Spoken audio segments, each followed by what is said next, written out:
અહેમદાબાદ મિત્ર ન્યૂઝમાં આપનું સ્વાગત છે।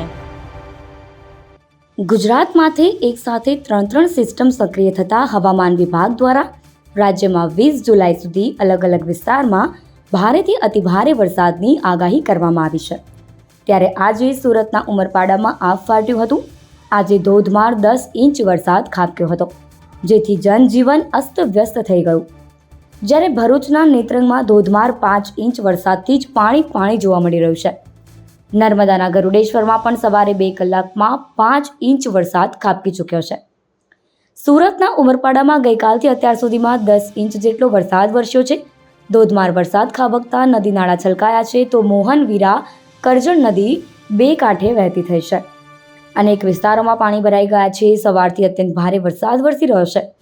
અનેક સ્થળોએ લોકોના ઘરોમાં પાણી ઘૂસી ગયા છે, તો રસ્તાઓ ઉપર પણ ઘૂંટણસમા પાણી ભરાતા લોકોને હાલાકીનો સામનો કરવો પડી રહ્યો છે।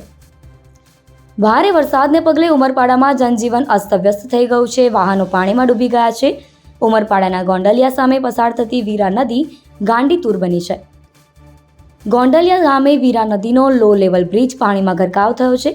બ્રિજ પાણીમાં ગરકાવ થતાં એક ગામથી બીજા ગામનો સીધો સંપર્ક તૂટ્યો છે। વરસેલા ભારે વરસાદને લઈને તંત્ર પણ દોડતું થયું છે।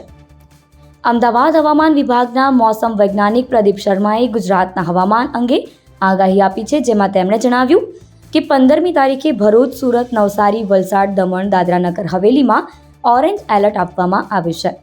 જ્યારે ભાવનગર, રાજકોટ, જૂનાગઢ, અમરેલી, બોટાદ, ગીર સોમનાથ, અમદાવાદ, મહીસાગર, આણંદ, ભરૂચ, વડોદરા, પંચમહાલ, દાહોદ, છોટાઉદેપુર, નર્મદા, તાપી, ડાંગમાં યલો એલર્ટ આપવામાં આવ્યું છે। આ ઉપરાંતના વિસ્તારોમાં કોઈ એલર્ટની આગાહી નથી। અહેમદાબાદ મિત્ર ન્યૂઝની યુટ્યુબ ચેનલને સબસ્ક્રાઇબ કરો અને બેલ આઇકોન જરૂરથી દબાવો, જેથી દરેક મહત્ત્વના વિડીયોની નોટિફિકેશન તમને મળતી રહે।